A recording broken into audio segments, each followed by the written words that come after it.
versus God's grace that he has given us, his grace and mercy. When we make it bigger than God's grace and mercy, what ends up happening is we have a quality of life reduction. We have a reduction there. And this is two different types of low self-esteem, y'all, that I am going to focus on tonight or today, wherever you're listening from, okay? Don't hurt me now. Don't hit me. Okay, wherever you're listening from. Two different types of low self-esteem. And you're going to need to write this down because it could either be one or the other, or it could be a combination of both of them. Okay, so low self-esteem is centered around self. Okay, this is the first type where it is pride. Okay, it's coming from pride. Low self-esteem is centered around self. So many women have spent so many good years and time that they can't get back trying to live up to the false image in their mind. Their self-mind, right? Their mind. Some women grade themselves, listen at this, based upon their finances, relationships, the have and the have-nots. They also grade themselves based upon their weight, their skin color, their job. Oh, you ain't got to worry about nobody being prejudiced towards you when you're doing it towards yourself. Color, the skin color, their job, their clothes, and what other people think about them, what the world thinks about them. They grade themselves based upon their physical look, their age, the shape of their body, how they speak, material things. Low self-esteem is a form of pride, y'all. It's a form of pride to constantly think of self-image, self-worth. It's very unhealthy. And hear me when I tell you, it's very unhealthy to value yourself so little and to constantly consume so much time thinking about yourself only and what others think about you. You hear what I'm saying? When you spend all that time in your head thinking about yourself, look what they done to me. How am I going to get through?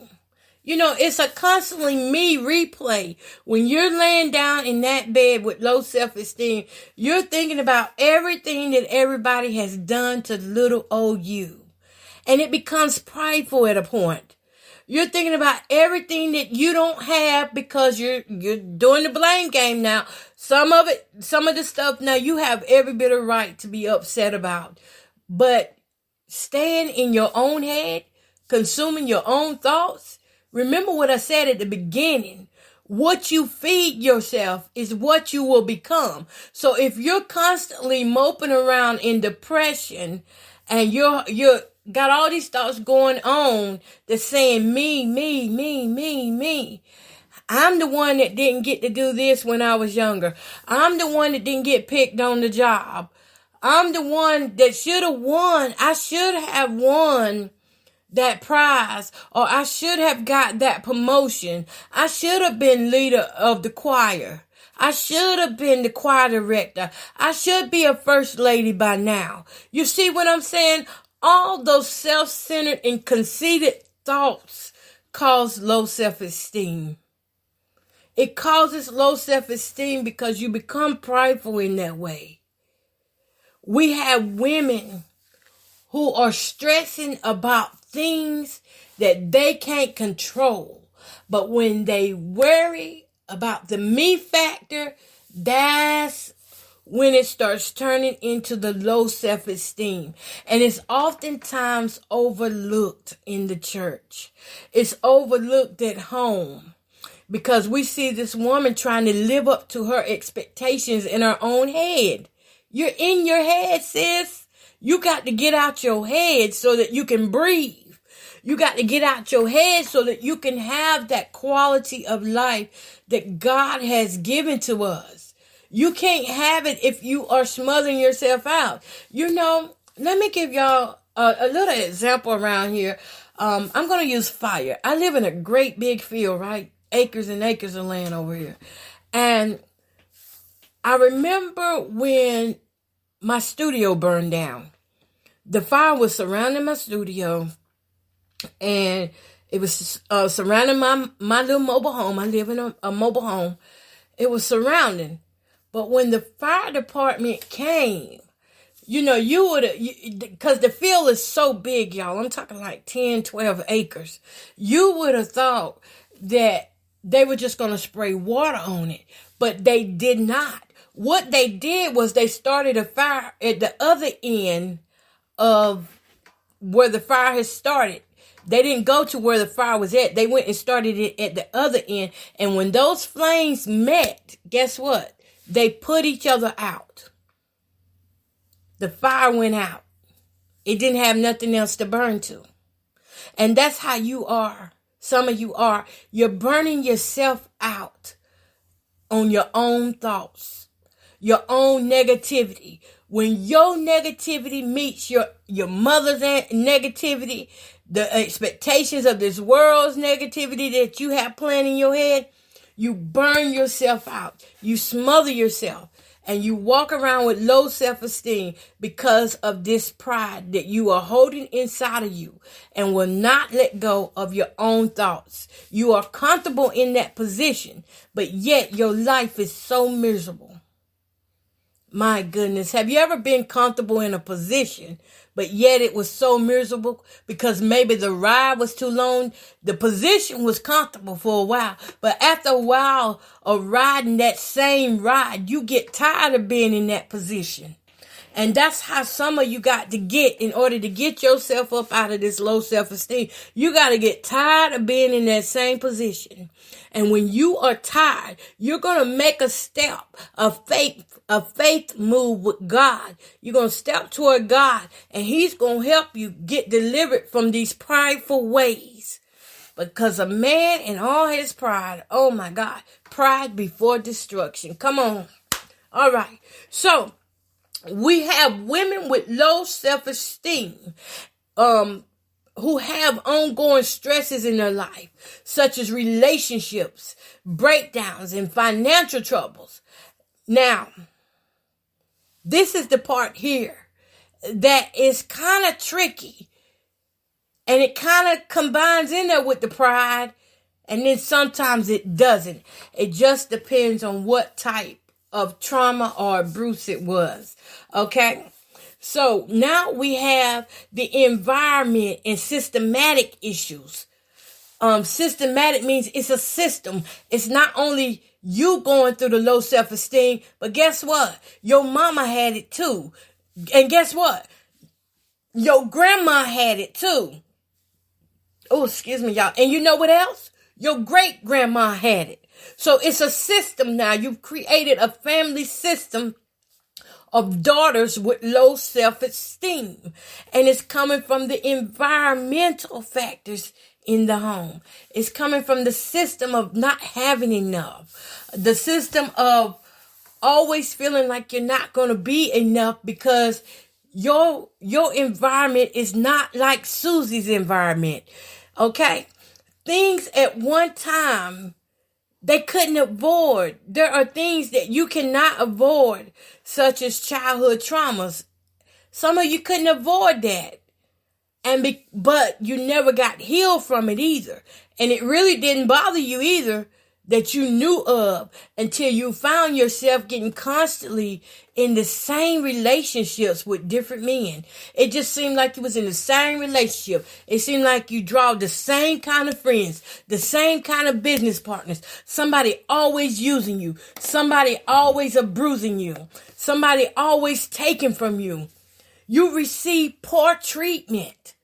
This is some women now. Some women with low self-esteem receive poor treatment from their parents.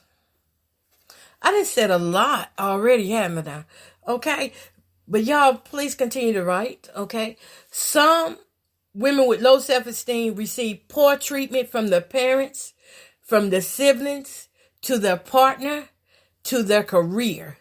Let's say that again, because this ain't lions, tigers, and bears. We're talking about poor treatment from your parents to the siblings to the partners to the career and to other family members.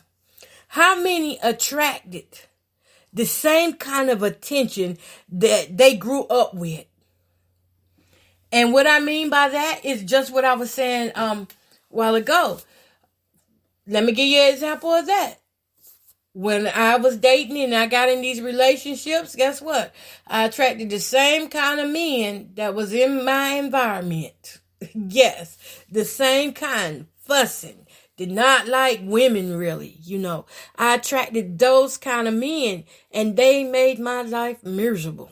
And I didn't have the guts to speak up because I had low self-esteem. I didn't have the guts to say, hey, this is not the type of relationship I am going to be in.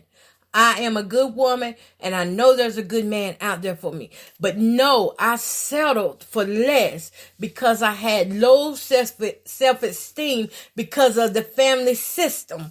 The family system that I was in had a generation of women with low self-esteem. I'm talking about from cousins to aunts to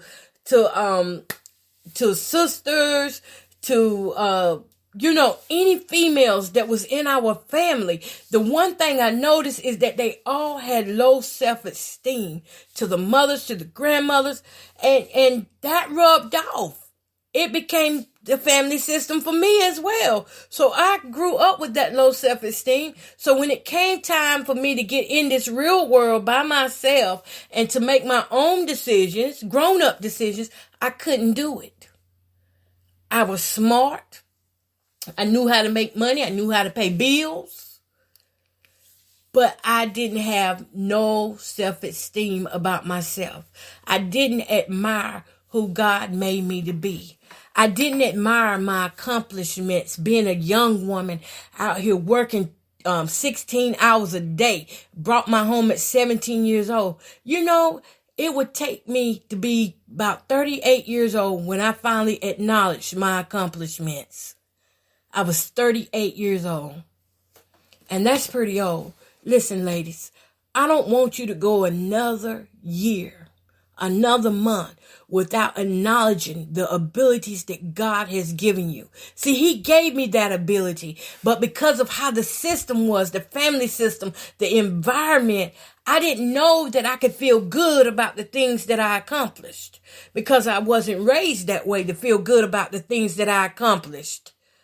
I was trained to be a failure, but God saw different. And that's why I'm trying to tell y'all that low self-esteem, whenever it comes from the environment like that, you've got to work hard on yourself.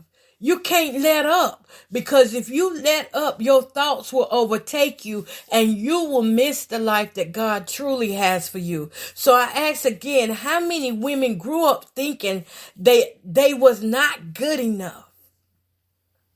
How many women grew up attracting the same type of relationships that you left home from? It feels like the same house, just different areas. You know what I'm saying? That's how bad it can be. That's how systematic it is. All right? And, the older you get, you can be around people, but the lonelier you're going to feel and the more bitter you're going to become when you have low self-esteem. And not only that, I want you to notice the behavior patterns that women with low self-esteem have. When a person has low self-esteem, all the relationships or communication skills are identical to what they left when they left from home. There was no growth. There was no development because of that low self-esteem. It's the same person that was 14 years old. It's the same person that was 15 years old, because there was no growth because of the low self-esteem and the thoughts that were going on and playing over and over, conveyor belt, just rewinding over and over in your head. Every time you felt good about yourself, here comes one of those negative thoughts to remind you where you come from. You come from